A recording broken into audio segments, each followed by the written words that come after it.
Hello students and welcome to Pendulum Edu. Pendulum Edu पे आपका स्वागत है। आज हम पढ़ेंगे करंट अफेयर्स ऑफ 24 अक्टूबर 2020। तो गाइस जल्दी से सेशन को ज्वाइन कर लीजिए और जिन्होंने चैनल को सब्सक्राइब नहीं किया है इसको सब्सक्राइब ज़रूर करिए और बेल आइकन को प्रेस करिए नोटिफिकेशन के लिए। साथ ही जो बच्चे एसएससी सीजीएल टायर 2 की प्रिपरेशन कर रहे हैं उनके लिए इंग्लिश का कोर्स चल रहा है, क्रैश कोर्स, तो आप उसको ज्वाइन करिए। इसके अलावा आरआरबी एनटीपीसी का जल्द ही हम लोग टेस्ट सीरीज लेकर आने वाले हैं और वीडियो कोर्स भी, तो उसमें भी आप ज़रूर जुड़िए हमारे साथ। और स्पेशली करंट अफेयर्स की अगर हम बात करें तो उसमें हम मोस्ट एक्सपेक्टेड क्वेश्चंस जो हैं वो करंट अफेयर्स के कवर करेंगे, जो भी आरआरबी एनटीपीसी में आ सकते हैं। काफ़ी टाइम के बाद ये फाइनल एग्ज़ाम हो रहा है, तो इसके लिए अपनी प्रिपरेशन अच्छी रखिए।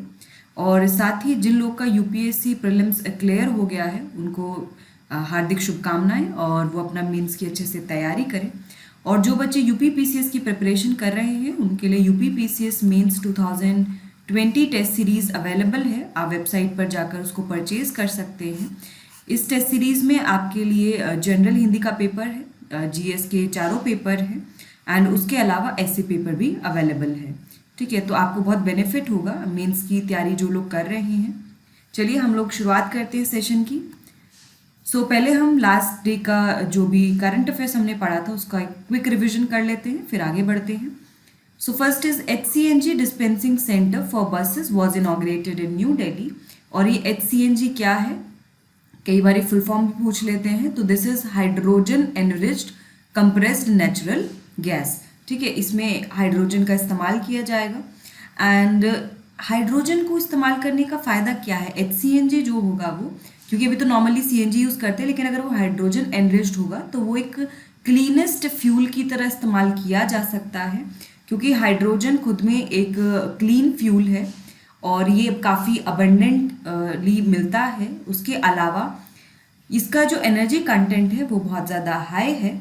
ठीक है, और ये ग्लोबल वार्मिंग का जो इम्पैक्ट है उसको कम कर सकता है। तो बहुत सारे एडवांटेजेस हैं, तो उसी के चलते हुए ये इनिशिएटिव लिया गया है। HCNG प्लांट और डिस्पेंसिंग स्टेशन जो है इनॉग्रेट किया गया है न्यू दिल्ली में। Next is union health minister जो डॉक्टर हर्षवर्धन है, उन्होंने लॉन्च किया है cured website for covid repurpose drugs. तो इस वेबसाइट पर जो भी कोविड-19 के ड्रग्स जो भी लॉन्च किए गए हैं, ठीक है, जो भी अंडर ट्रायल्स हैं, उन सभी के बारे में जानकारी उपलब्ध होगी और कौन कौन से टेस्ट हैं, कौन कौन से डिवाइसेस जो अंडर ट्रायल्स हैं, उन सभी के बारे में यहाँ पर जो है जानकारी मिलेगी। इसके अलावा CSIR ने किस किस मिनिस्ट्री, गवर्नमेंट डिपार्टमेंट, इंडस्ट्री के साथ कोलैबोरेट किया है, क्या अभी करंट सिचुएशन है रिलेटेड टू कोविड-19 क्लिनिकल ट्रायल्स, वो सब भी इस वेबसाइट पर अवेलेबल होगा। Next is MSME minister launch India's first ever khadi fabric footwear. तो पहली बार जो है ये MSME जो मिनिस्टर हैं उन्होंने खादी फैब्रिक फुटवेयर लॉन्च किया है। और जो फुटवेयर है ये खादी से बना है, तो ये पहली बार ऐसा हुआ है। और इसको डिज़ाइन किसने किया है, KVIC, that is khadi and village industries commission ने इसका डिज़ाइन किया है। ठीक है, डिज़ाइन किसने किया है, इसको KVIC ने किया है। KVIC क्या है, ये एक स्टैट्यूटरी बॉडी है जो 1956 में स्टैब्लिश हुई थी और इसके हेडक्वार्टर्स मुंबई में है और विनय कुमार सक्सेना इसके करंट चेयरमैन है। Next is India US 2+2 ministerial dialogue जो है वो 27 अक्टूबर को कंडक्ट होगा and this will be conducted in New Delhi. जो पहला इंडिया US 2+2 मिनिस्टीरियल डायलॉग था वो स्टार्ट हुआ था आपका 2018 में न्यू दिल्ली में, देन 2019 में सेकेंड वाला हुआ in Washington DC and this will be the third India US 2+2 ministerial dialogue. 2+2 का यहाँ पर मतलब है कि जो 2 मिनिस्टर्स इंडिया से पार्टिसिपेट करते हैं एंड 2 US से करते हैं, जिसमें एक फॉरेन मिनिस्टर और एक जो डिफेंस मिनिस्टर होते हैं वो शामिल होते हैं। इस तरह का मैकेनिज्म इंडिया ने जापान के साथ भी है और ऑस्ट्रेलिया के साथ भी है, बट ऑस्ट्रेलिया के साथ सेक्रेटेरियल लेवल पे है, वहीं US और जापान के साथ ये मैकेनिज्म मिनिस्टीरियल जो डायलॉग है मिनिस्टीरियल लेवल पर है। Next is Punjab becomes first state to reject the 3 farm acts. तो जो 3 फार्म एक्ट्स थे जिन पे लगातार विरोध किया जा रहा था, फाइनली उसको ऑफिशियली रिजेक्ट करने वाला पंजाब पहला स्टेट बन गया है, क्योंकि पंजाब की असेंबली ने 3 फार्म बिल्स पास किए हैं, स्टेट फार्म बिल्स, एंड इन फार्म बिल्स के पास होने से ये जो फार्म एक्ट्स हैं ये नेगेट हो जाएंगे।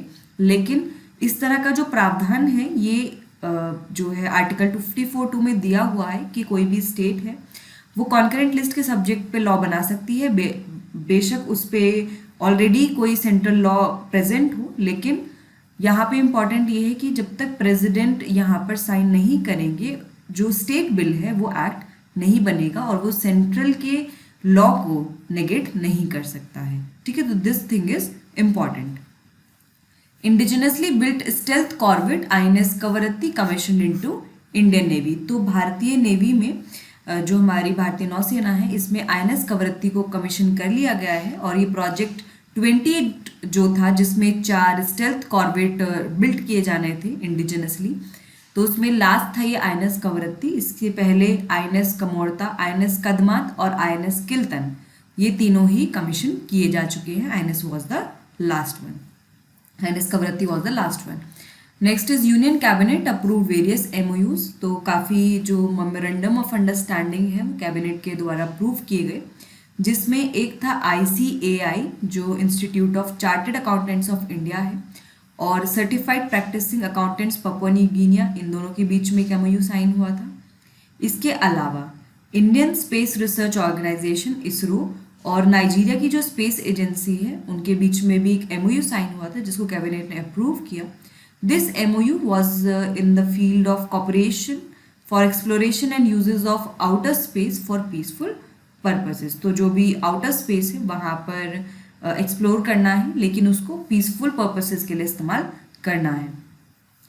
Cabinet approves Jammu and Kashmir Panchayati Raj act. तो कैबिनेट ने जम्मू और कश्मीर पंचायती राज एक्ट को स्वीकृति दे दी है, एंड इसमें क्या होगा, जो 3 टायर पंचायती राज सिस्टम है that will be established in Jammu and Kashmir. ठीक है, जिसमें जो ग्राम पंचायत होगी वो बेसिक यूनिट ऑफ एडमिनिस्ट्रेशन होगी, ये 3 टियर गवर्नमेंट होगी, village level, block level and district level पे। इसके अलावा जो भी सेंट्रल गवर्नमेंट एम्प्लॉयज़ हैं उनको प्रोडक्टिविटी लिंक्ड और नॉन प्रोडक्टिविटी लिंक्ड जो बोनस है वो दिया जाएगा to the non gazetted central government employees. Next is a event was held for celebrating the 77th anniversary of formation of Azad Hind government. तो Azad Hind government को बने हुए 70 साल हो गए, उसी के उपलक्ष्य में एक इवेंट ऑर्गेनाइज किया गया। एंड आज़ाद हिंद फौज की अगर हम बात करें तो इसको कैप्टन मोहन सिंह ने फाउंड किया था, उसके बाद उसको रिवाइव किया सुभाष चंद्र बोस ने, एंड देन 21 अक्टूबर 1943 को सुभाष चंद्र बोस ने अनाउंस किया the formation of Azad Hind government. तो बनी कब थी आज़ाद हिंद गवर्नमेंट, ये 21 अक्टूबर 1943 में फॉर्म हुई थी। ठीक है, ये आपके लिए इम्पॉर्टेंट है। Next is UP government will provide financial assistance. ये जो फाइनेंशियल असिस्टेंस है ये 12,000 का दिया जाएगा to the labourers for historical and religious tour. और ये कौन सी स्कीम के अंतर्गत प्रोवाइड किया जाएगा, under Swami Vivekananda historical tourism scheme, जो कि यूपी गवर्नमेंट की एक स्कीम है। तो यहाँ पर हमने क्विक रिविजन कर लिया, अब हम आज की न्यूज़ देख लेते हैं। ECI forms a committee to study issues related to expenditure limits. तो कल ही अगर आपको याद होगा तो हमने पढ़ा था कि इलेक्शन कमीशन ऑफ इंडिया ने जो लिमिट है उसको बढ़ा के 10% बढ़ा दिया है। ठीक है, जो एक्सपेंडिचर लिमिट है कैंडिडेट की, expenditure limit for candidate contesting the election, उसको 10% बढ़ा दिया था। ठीक है, जैसे लोकसभा इलेक्शंस अगर बिगर स्टेट में हो रहे हैं तो पहले लिमिट 40 लाख थी, उसके बाद उसको बढ़ाकर 70 लाख कर दिया गया 2014 इलेक्शंस में, देन उसके बाद इसको अभी 10% बढ़ाकर 77 लाख कर दिया गया है। ठीक है, तो इस तरह से जो एक्सपेंडिचर लिमिट है असेंबली और लोकसभा इलेक्शंस दोनों के लिए ही बढ़ा दी गई है। ठीक है, and this was based on the recommendation of election commission of India, क्योंकि उन्होंने कहा कि कोविड-19 के चलते हुए जो कैंडिडेट्स हैं उनको बड़ी दिक्कत हो रही है। इसी के चलते इलेक्शन कमीशन ऑफ इंडिया ने एक कमिटी फॉर्म की है which consist of Harish Kumar and Umesh Sinha, ताकि जो भी एक्सपेंडिचर लिमिट्स से रिलेटेड जो भी इश्यूज हैं उनको स्टडी करने के लिए। The committee has been constituted to study issues related to expenditure limits of candidates because of increase number of electors, persons having the right to vote in elections and increase in cost inflation index. तो ये committee क्यों constitute की गई है कि जो भी expenditure limit से रिलेटेड जो भी इश्यूज है, ठीक है, चाहे वो नंबर ऑफ इलेक्टर्स बढ़ने की वजह से हों, ठीक है, ज़्यादा इलेक्टर्स हैं तो सब जगह प्रचार करना पड़ेगा, तो वहाँ पर एक्सपेंडिचर लिमिट अगर कम होगी तो एक मुश्किल आ सकती है, ठीक है। इलेक्टर्स कौन है? जो भी जिनके पास राइट टू वोट है इलेक्शंस में, वो सबको इलेक्टर्स कहते हैं। एंड इसके अलावा जो कॉस्ट इन्फ्लेशन इंडेक्स है, जो महंगाई बढ़ रही है, उसको देखते हुए भी यहाँ पर ये चीज़ कंसिडर की जाएगी। The committee comprising Harish Kumar and Umesh Sinha will submit its report within 120 days of its formation। तो 120 दिन के अंतर्गत, यानी कि 4 महीने के अंतर्गत यहाँ पर जो रिपोर्ट है वो सौंपी जानी है by this committee. Harish Kumar is an ex-IRS officer and served as DG of investigation, whereas Umesh Sinha has served as Secretary General and Director General of Expenditure Department, ठीक है। The number of electors, persons having the right to vote in elections, has increased from 834 million in 2014 to 910 million in 2019 to 921 million now। ठीक है, तो आप देख सकते हैं कि जो नंबर ऑफ इलेक्टर्स हैं वो 2014 में 834 मिलियन थे, लेकिन अभी 921 मिलियन हो चुके हैं। इसी के साथ साथ जो कॉस्ट इन्फ्लेशन इंडेक्स है वो पहले 2013-14 में 220 था, फिर वो बढ़ के 301 हो गया इन जून 2020। So this cost inflation index it measures estimated increase in asset value caused by CII मुद्रास्फीति के कारण परिसंपत्ति मूल्य में अनुमानित वृद्धि को मापता है। Earlier ministry of law and justice amended rule 90 of conduct of elections rule 1961 and increased expenditure limit by 10%। तो जैसा हमने अभी डिस्कस किया था कि जो minister of law and justice हैं उन्होंने रूल 90 जो है कंडक्ट ऑफ इलेक्शन रूल्स 1961 को उसको अमेंड किया और जो एक्सपेंडिचर लिमिट थी उसको 10% बढ़ा दिया था। इलेक्शन कमीशन ऑफ इंडिया की हम बात करें तो ये एक ऑटोनॉमस कॉन्स्टिट्यूशनल बॉडी है, ठीक है। इट इज़ इम्पॉर्टेंट कि ये एक संवैधानिक निकाय है। इसमें एक चीफ इलेक्शन कमिश्नर है और 2 इलेक्शन कमिश्नर्स हैं जिनकी पावर बराबर होती है। Chief election commissioner currently Sunil Arora हैं और अदर इलेक्शन कमिश्नर्स कौन कौन हैं? सुशील चंद्र और राजीव कुमार हैं। आर्टिकल 324 से लेकर 329 तक कॉन्स्टिट्यूशन में मेंशन है about election commission of India के इलेक्शन कमीशन और उसके मेंबर्स की क्या पावर्स होंगी, फंक्शंस होंगे, टेन्योर होगा, एलिजिबिलिटी होगी, वो सभी उसमें मेंशन है। इलेक्शन कमीशन को कौन अपॉइंट करता है? प्रेसिडेंट अपॉइंट करते हैं। इलेक्शन कमिश्नर और चीफ इलेक्शन कमिश्नर और बाकी जो मेंबर्स होते हैं, ठीक है, प्रेसिडेंट के द्वारा अपॉइंट किए जाते हैं। तो दिस इज़ इम्पॉर्टेंट। अभी CHSL की जो शिफ्ट हुई थी, पुरानी शिफ्ट, उसमें पूछा गया था कि इलेक्शन कमिश्नर ऑफ इंडिया को कौन अपॉइंट करता है। क्वेश्चन आपके लिए, a 2-member committee formed by election commission of India to study issues related to expenditure limits of candidates will submit report in how many months after its formation. उम्मीदवारों के व्यय सीमा से संबंधित मुद्दों का अध्ययन करने के लिए भारत निर्वाचन आयोग द्वारा गठित 2 सदस्यीय समिति इसके गठन के कितने महीने बाद रिपोर्ट प्रस्तुत करेंगी? 1 month, 2 months, 3 months and 4 months. So what will be the correct answer for this? So the correct answer is option D, that is 4 months. Next is NASA's OSIRIS-REx, which is a mission of NASA. It has briefly touched asteroid Bennu। तो asteroid Bennu को एकदम पास से वो छू के गया है। The full form for this OSIRIS-REx is Origins, Spectral Interpretation, Resource Identification, Security Regolith Explorer। ठीक है, ये जो है ये बेनू को, जो एस्टेरॉयड है, जो एक क्षुद्र ग्रह है, इसको ये स्टडी कर रहा था। एंड इस एस्टेरॉयड की जो हाइट है, it is as tall as the 48th tallest building Empire State Building of New York. New York में जो 48th टॉलेस्ट बिल्डिंग है उसके जितना इसका साइज है, इतना टॉल है ये। अच्छा, इसको स्टडी क्यों किया जा रहा है? इसके 2 रीज़न हैं। सबसे पहला, जो एस्टेरॉयड बेनू है, this will help scientist in knowing about the formation and history of planets and sun. क्योंकि बेनू जब से बना है, ठीक है, ये जो है चेंज नहीं हुआ है, ठीक है, और साइंटिस्ट जानना चाहते हैं कि हजार्डस है या नहीं है। इसके अलावा वो ये भी जानना चाहते हैं कि जो प्लैनेट्स और सन्स हैं उनकी हिस्ट्री क्या थी, कैसे वो फॉर्म हुए थे। और इसका क्योंकि काफ़ी टाइम से चेंज नहीं हुआ है, तो इसमें जो केमिकल्स और रॉक्स हैं वो हो सकता है कि सोलर सिस्टम के बर्थ के टाइम के हों, तो उनको स्टडी करके हमें जो यूनिवर्स से रिलेटेड कुछ राज हैं, कुछ मिस्ट्रीज हैं, उनके बारे में हमें पता चल सकता है। एस्टेरॉयड बेनू की हम बात करें तो ये एक बी टाइप एस्टेरॉयड है, बी टाइप क्षुद्र ग्रह है। इसमें हाई कंटेंट ऑफ कार्बन है और बहुत सारे मिनरल्स हैं। ये 4% जो लाइट है उसको रिफ्लेक्ट करता है, ठीक है। तो पृथ्वी से करीब 200 मिलियन दूरी पर है। This was discovered in 1999 by Lincoln Near Earth Asteroid Research team. और 2013 में जो नासा के विनर थे कंपटीशन के, which was name that asteroid, तब इसका नाम बेनू रखा गया था after the name of an Egyptian deity, ठीक है। जो मिस्र के एक देवता हैं उनके नाम पर इसका नाम रखा गया। नासा के मिशन की बात करें तो ये जो मिशन है जो बेनू को स्टडी करने के लिए नासा के द्वारा भेजा गया, ये 2016 में लॉन्च किया गया और ये 7 ईयर लॉन्ग मिशन है। ये अर्थ को डिपार्ट करेगा इन 2021 और अर्थ तक पहुंच जाएगा 2023 में। And this will deliver at least 60 grams of samples from Bennu to earth.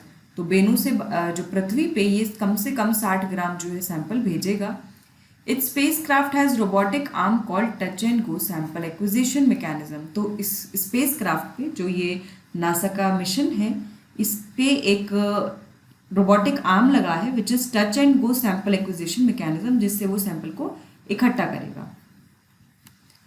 Asteroid की बात करें, हम क्षुद्रग्रह की बात करें तो ये एक स्मॉल रॉक लाइक स्ट्रक्चर्स होते हैं, छोटी चट्टान जैसी संरचनाएं होती हैं और ये सन के चारों तरफ चक्कर लगाते हैं जैसे बाकी प्लैनेट्स लगाते हैं और ये मार्स और जुपिटर के बीच में पाए जाते हैं, ठीक है। इनको माइनर प्लैनेट भी कहा जाता है, छोटे ग्रह भी कहा जाता है और ये 3 ग्रुप में डिवाइडेड है। सबसे पहले हैं एस्टेरॉइड्स, ठीक है, जो कि मेन एस्टेरॉयड बेल्ट में पाए जाते हैं मार्स और जुपिटर के बीच में, जो करीब करीब 1.1 या फिर 1.9 मिलियन के करीब करीब है। ट्रोजन्स की हम बात करें तो this share an orbit with a larger planet. तो ये अपना जो ऑर्बिट है वो बड़े ग्रह के साथ जो अपना कक्ष को साझा करते हैं, जैसे जुपिटर, नेपट्यून, मार्स, ट्रोजन, ठीक है, इस तरह से। इसके अलावा नियर अर्थ एस्टेरॉइड्स होते हैं, तो नाम से ही समझ में आ रहा होगा कि पृथ्वी के निकट के क्षुद्र ग्रह, ठीक है, तो पृथ्वी के पास रहते हैं या अर्थ के को क्रॉस करके निकलते हैं। And these are more than 10,000 in number, ठीक है, 10,000 से भी ज़्यादा इनकी संख्या है। तो एस्टेरॉइड्स, ट्रोजन्स और नियर अर्थ एस्टेरॉइड्स। क्वेश्चन आपके लिए, NASA's Osiris REX spacecraft has recently touched Bennu, what is a Bennu? NASA की ओसिरिस REX अंतरिक्ष यान ने हाल ही में बेनू को छुआ है। बेनू क्या है? एन एस्टेरॉइड, अ कॉमेट, अ मीटियोर, अ मीटियोरॉइड। तो ये एक क्षुद्र ग्रह है, एक धूमकेतु है, एक उल्का है, एक उल्का पिंड है। तो क्या होगा इसका करेक्ट आंसर? जल्दी से बताइए कमेंट करके। The correct answer is option है, that is it is an asteroid. Bennu एक एस्टेरॉइड है या फिर एक क्षुद्र ग्रह है। Next is union minister of science and technology and earth sciences, जो कि है doctor Harshvardhan. He has launched dimethyl ether fired Aditi Urja Sanch unit. तो डाईमिथाइल ईथर की जो अदिति ऊर्जा सांच इकाई है उसका शुभारंभ किया है। इसके अलावा ये जो यूनिट है ये कहाँ पे लॉन्च हुई है? पहले तो ये CSIR की जो लैब है, नेशनल केमिकल लेबोरेटरी, जो पुणे में स्थित है। इसके साथ साथ ये DME जैसे that is dimethyl ether LPG blended fuel cylinders भी लॉन्च किए गए हैं। एंड इसके अलावा NCL ने इंडिया का जो first of its kind DME pilot plant है वो भी डेवलप किया है, जिसकी कैपेसिटी 20 से 24 किलो प्रतिदिन की है। The minister also launch special burner unit which can be used for dimethyl ether LPG blended mixture and LPG combustion। तो मंत्री महोदय ने विशेष बर्नर इकाई का भी शुभारंभ किया जिसका उपयोग DME LPG मिश्रण और LPG दहन के लिए किया जा सकता है। डाईमिथाइल ईथर की हम बात करें तो इसको बहुत ही साफ ईंधन के रूप में देखा जाता है, एक्सट्रीमली क्लीन फ्यूल माना जाता है। इसको सिंथेटिकली प्रोड्यूस किया जाता है या आर्टिफिशियली प्रोड्यूस किया जाता है। इसकी डेंसिटी जो है वो एलपीजी से अलग होती है और इसका जो सिटेन नंबर है वो डीजल से ज़्यादा है। और this has the high potential to be use to replace propane in LPG. तो एलपीजी में ये प्रोपेन को रिप्लेस कर सकता है। एलपीजी के जो मेजर कंपोनेंट्स होते हैं वो एलपीजी में प्रोपेन और ब्यूटेन होते हैं, तो प्रोपेन को ये रिप्लेस करने की क्षमता रखता है। It can also be use as fuel in diesel engines, ठीक है। तो क्लीन फ्यूल है, अगर इसको डीजल इंजन में इस्तेमाल किया जाएगा तो पोल्यूशन काफ़ी कम हो जाएगा, इसलिए इसको प्रमोट किया जा रहा है। क्वेश्चन है, union minister of science and technology has recently launch dimethyl ether fired Aditi Urja Sanch unit at CSIR NCL located at dash. केंद्रीय विज्ञान और प्रौद्योगिकी मंत्री ने हाल ही में डैश में स्थित CSIR NCL अदिति ऊर्जा सांच इकाई से डाइमिथाइल ईथर लॉन्च किया है। पुणे, चेन्नई, बेंगलुरु एंड कोलकाता। सो क्या होगा इसका करेक्ट आंसर, जल्दी से बताइए। कहाँ पर लोकेटेड है ये? National chemical laboratory of CSIR। So the correct answer for this is option है that is Pune. Next is एक पहली बार स्टेट ऑफ ग्लोबल एयर 2020 जो स्टडी है वो जारी की गई है एंड इसमें पहली बार जो है एयर पोल्यूशन का इम्पैक्ट इन्फेंट्स पे पड़ा गया है, यानी कि शिशुओं पर वायु प्रदूषण के प्रभाव का ये पहला अध्ययन है। इस रिपोर्ट के अकॉर्डिंग भारत में 1,16,000 से भी ज़्यादा बच्चे जो हैं वो अपने जीवन का जो पहला महीना है उसमें सर्वाइव नहीं कर पाते due to high particulate matter, ठीक है, उच्च कण पदार्थ के कारण ऐसा होता है।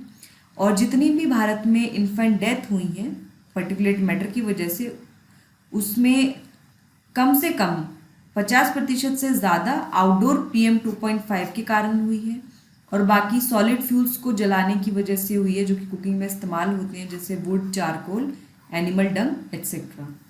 In 2019, exposure to air pollution for a long time led to the death of 1.67 million people in India। 2019 में ये पाया गया कि बहुत ज़्यादा समय तक जो पोल्यूटेड एयर है उसके एक्सपोजर में जो रहा, उन लोग को अलग अलग तरह की बीमारी हुई जिसके कारण वो उनकी मृत्यु हो गई, जैसे heart attack, diabetes, lung cancer, neonatal diseases. उसके अलावा India is one of the top 10 countries with the highest ozone exposure in 2019। तो भारत 2019 में सबसे अधिक ओजोन जोखिम वाले शीर्ष देशों में से एक था। According to the report, air pollution is one of the biggest risk factors for death. इस रिपोर्ट के अनुसार वायु प्रदूषण मृत्यु के सबसे बड़े जोखिम कारकों में से एक है, ठीक है। स्टेट ऑफ ग्लोबल एयर 2020 की हम बात करें तो इसको पब्लिश किसने किया है? हेल्थ इफेक्ट्स इंस्टीट्यूट ने किया है, HEI, जो कि एक independent not for profit research institute है जिसको US एनवायरमेंटल एजेंसी और बाकियों के द्वारा वित्त पोषित किया जाता है। अच्छा, एयर पोल्यूशन का जो इम्पैक्ट है वो प्रेग्नेंट वुमेन पे बहुत ज़्यादा पड़ता है और ऐसे ही न्यूबॉर्न पे पड़ता है, specially in low and middle income countries. जैसे बच्चों में ये लो बर्थ वेट कर सकता है, प्रीटर्म बर्थ हो सकता है, चाइल्ड की जो ग्रोथ होती है उसको डेफिशिएट कर सकता है, उसको विकास में कमी की ओर ले जा सकता है।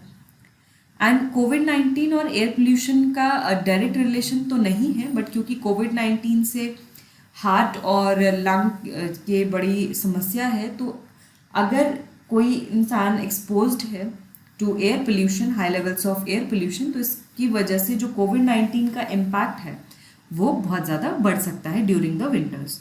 तो इसीलिए यहाँ पे चिंता जताई जा रही है। क्वेश्चन है, which organisation has release the state of global air 2020। किस संगठन ने स्टेट ऑफ ग्लोबल एयर 2020 जारी किया है? United Nations Environment Programme, Green Peace International, Health Effects Institute and NITI Aayog. सो क्या होगा इसका करेक्ट आंसर? कौन सी ऑर्गेनाइजेशन ने रिलीज किया है? The correct answer is option C, that is Health Effects Institute, स्वास्थ्य प्रभाव संस्थान। Next is ministry of home affairs has allowed all overseas citizen of India and person of Indian origin card holders to visit India. तो जो हमारा गृह मंत्रालय है उसने जो भी प्रवासी नागरिक हैं या फिर भारतीय मूल का व्यक्ति कार्ड धारक जो हैं उन सभी को भारत आने की अनुमति दे दी है। और इसके साथ साथ जो भी फॉरेन नेशनल्स हैं, they have also been allowed by ministry of home affairs लेकिन ये जो फॉरेन नेशनल्स हैं अगर वो टूरिस्ट वीज़ा पर हैं तो उनको अलाउ नहीं किया जाएगा, बाकी के लिए किया जाएगा। And those who are on the tourist visa वो इंडिया में एंटर नहीं कर सकते हैं, लेकिन उनके अलावा जो ओसीआई या फिर पीआईओ कार्ड होल्डर्स हैं या बाकी अदर फॉरेन नेशनल्स हैं वो भारत आ सकते हैं बाय एयर वाटर रूट्स। इसके अलावा जो वंदे भारत मिशन के अंतर्गत आ सकते हैं वो भारत में एयर ट्रांसपोर्ट बबल अरेंजमेंट के अंतर्गत आ सकते हैं, ठीक है, जो भी फ्लाइट्स अप्रूव की जाएंगी सिविल एविएशन मिनिस्ट्री के द्वारा। Travelers are still required to follow the Ministry of Health and Family Welfare's quarantine and COVID-19 related matters। तो यात्रियों को अभी भी स्वास्थ्य और परिवार कल्याण मंत्रालय के संगरोध और कोविड-19 संबंधित मामलों का पालन करना आवश्यक है।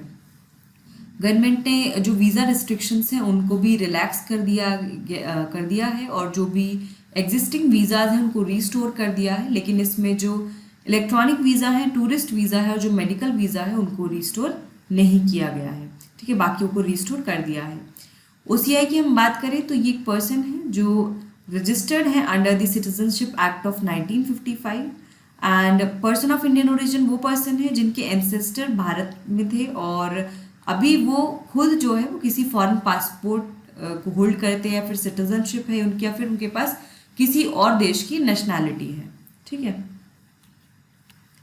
क्वेश्चन है which of the following has not been allowed entry into India through air और वाटर रूट्स। निम्नलिखित में से किसको हवाई या जल मार्ग के माध्यम से भारत में प्रवेश करने की अनुमति नहीं है? Foreign nationals on medical visa, foreign nationals on tourist visa, foreign nationals on project visa and foreign nationals on business visa. तो क्या होगा इसका correct answer?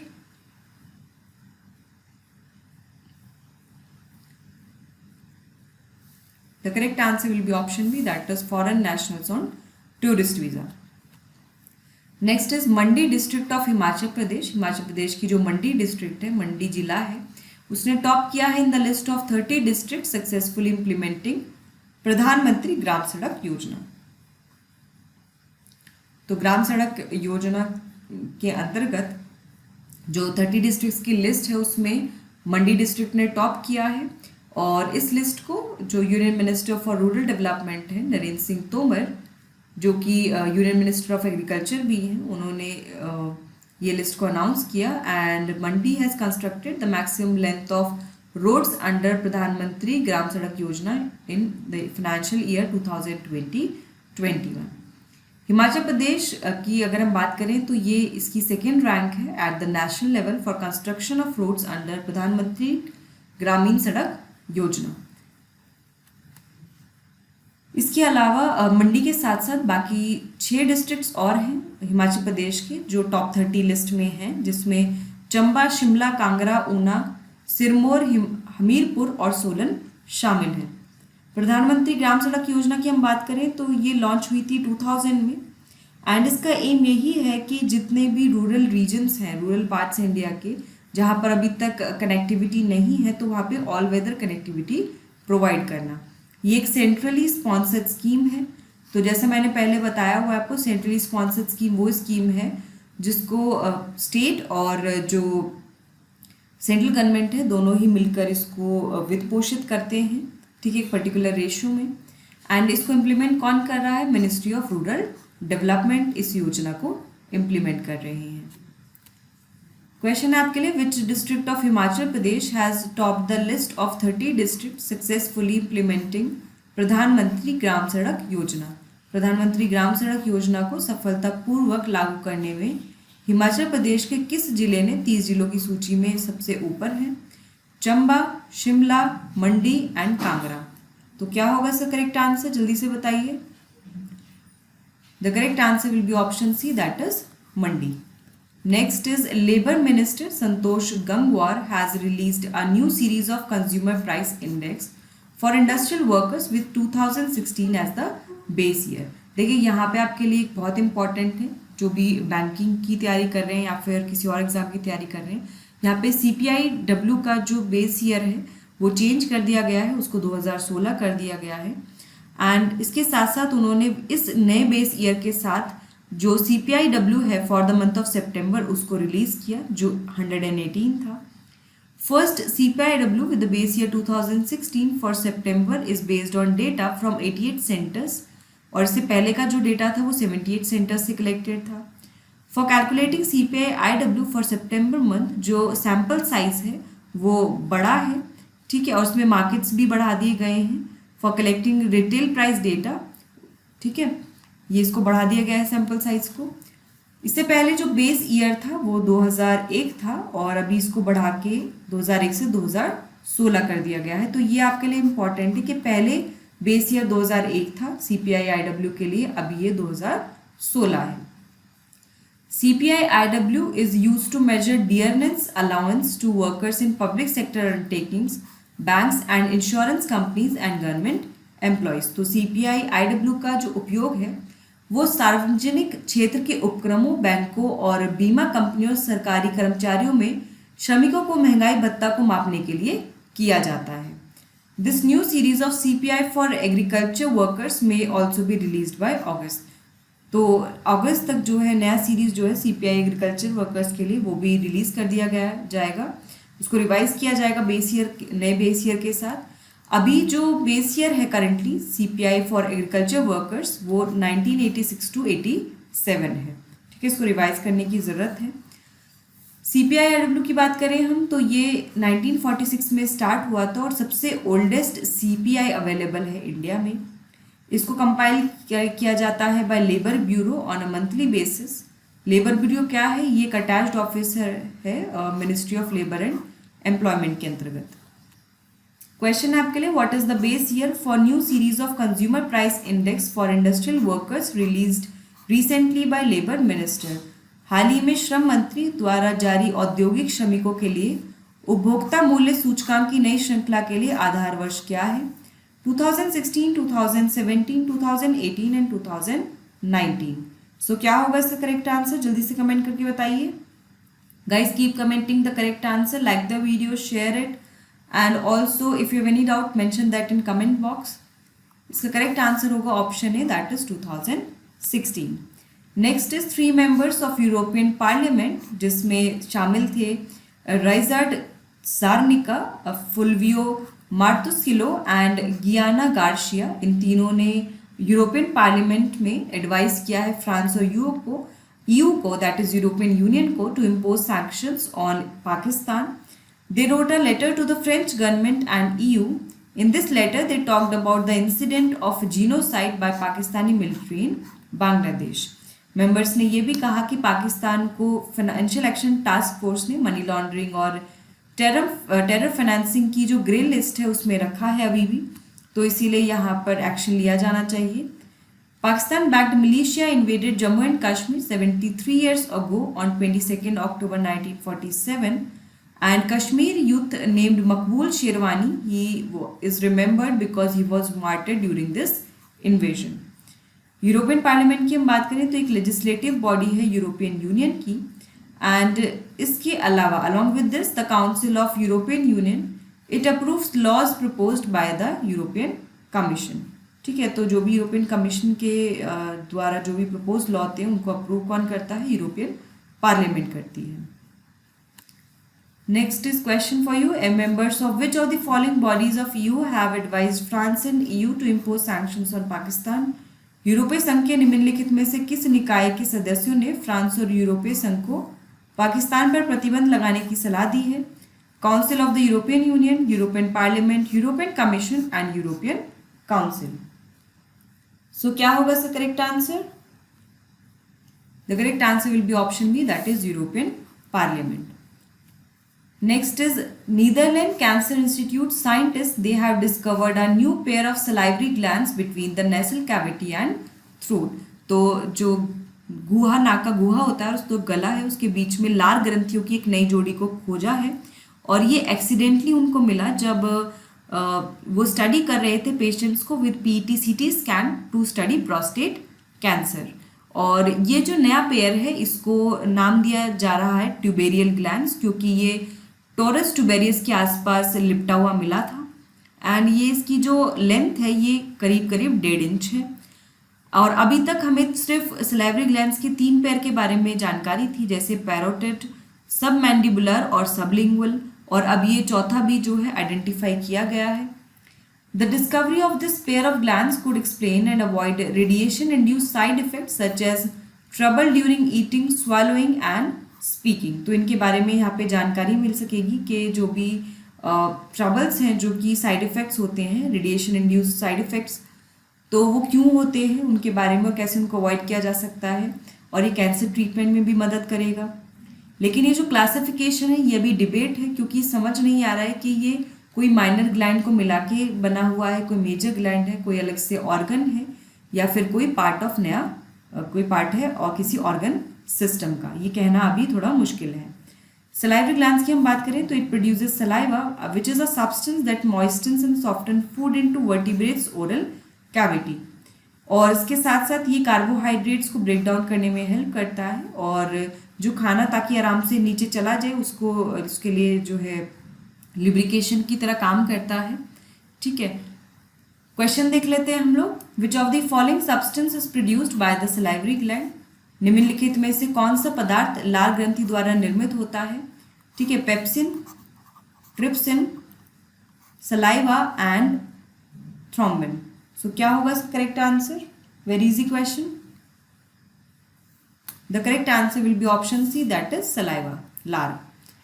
Next is Wing Commander Vijayalakshmi Ramanan, the first woman officer of Indian Air Force. She passed away recently at the age of 96 in Bengaluru. तो जो भारतीय वायुसेना की पहली महिला अधिकारी थी, विंग कमांडर थी, विजयलक्ष्मी रमनन, उनका निधन हो गया। उन्होंने आर्मी को ज्वाइन किया था 1955 में फॉर शॉर्ट सर्विस कमीशन, और उनको कमीशन किया गया था as the Indian air force officer. उन्होंने सर्जन की तरह सर्व किया in the several military hospitals. उन्होंने 1962, 1967 और 1971 का जो वॉर हुआ था उस दौरान लोगों को मेडिकल केयर प्रोवाइड की थी। 1977 में उनको विशिष्ट सेवा मेडल दिया गया था by the president of India for her meritorious service. उन्होंने इंडियन एयर फोर्स में 24 साल जॉब किया, वहाँ पर सर्व किया, और एज अ विंग कमांडर 1979 में उन्होंने रिटायर किया। She was also a trained classical Carnatic musician and an A-grade artist with All India Radio. वे एक प्रशिक्षित शास्त्रीय कर्नाटक संगीतज्ञ और ऑल इंडिया रेडियो के साथ ए ग्रेड कलाकार भी थी। क्वेश्चन आपके लिए, recently IAF's first women officer passed away, what is the name of that officer. हाल ही में इंडियन एयरफोर्स की पहली महिला अधिकारी का निधन हो गया, वे अधिकारी का नाम क्या है। विजयलक्ष्मी रमनन, विजयलक्ष्मी पंडित, प्रिया झिंगन एंड दिव्या अजीत कुमार। सो क्या होगा इसका correct answer? Option A, that is Vijayalakshmi Ramanan. Next is doctor Saman Habib, who is the chief scientist and professor. She has been elected as a fellow of Indian National Science Academy. तो उन्हें मलेरिया परिजीवी के बारे में अपनी research के लिए जाना जाता है, जिसमें आणविक कामकाज, molecular working, Plasmodium relic plastid का फंक्शन क्या होता है, वो सब शामिल है। इसके अलावा protein transplantation employed by Plasmodium organelles.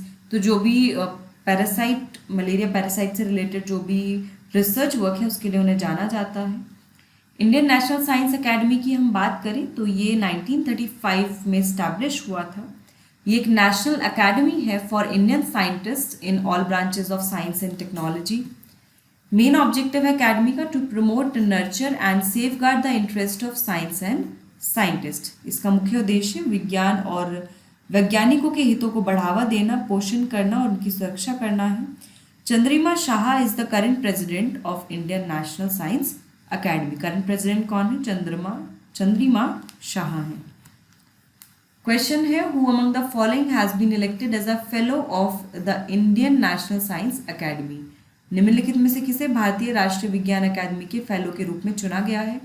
E.K. Janaki Ammal, Saman Habib, B Vijayalakshmi and none of the above. सो क्या होगा इसका करेक्ट आंसर? जल्दी से बताइए।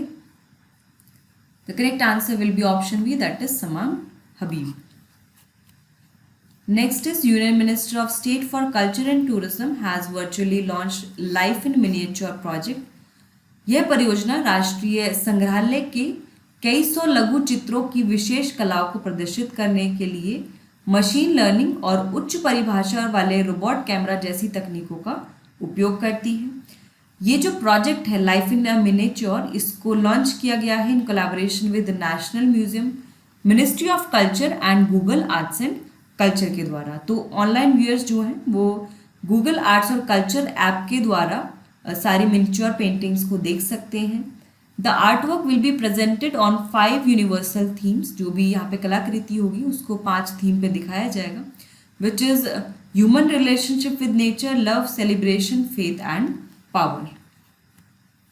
Machine learning based algorithms of the application enable users to explore these miniature marvels in a new way. Application के machine learning आधारित algorithm उपयोगकर्ताओं को नए तरीके से इन लघु चमत्कारों का पता लगाने में वो सक्षम होंगे।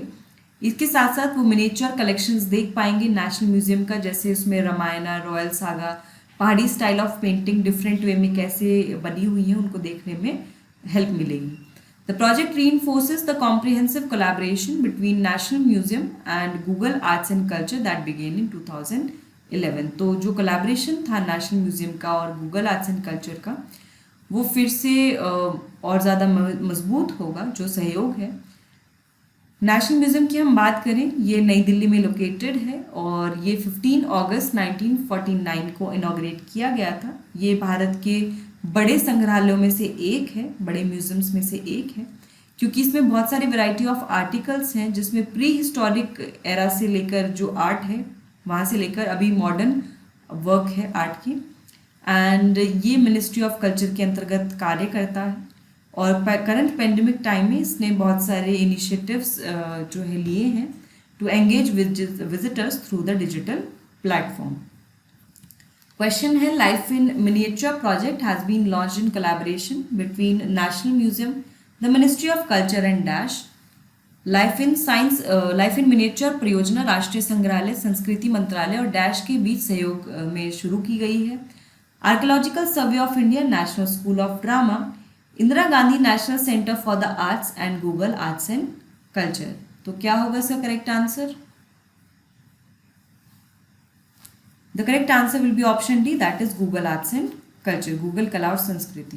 सो फ्रेंड्स, हमने यहाँ पर जो भी करंट अफेयर्स हैं एंड रिलेटेड क्वेश्चंस कवर कर लिए हैं। आई होप आप रोज़ाना करंट अफेयर्स फॉलो कर रहे होंगे। तो इसी तरह जो है फॉलो करते रहिए, अपनी तैयारी अच्छी रखिए, अच्छे से मेहनत करिए, आपका सिलेक्शन ज़रूर होगा। All the best.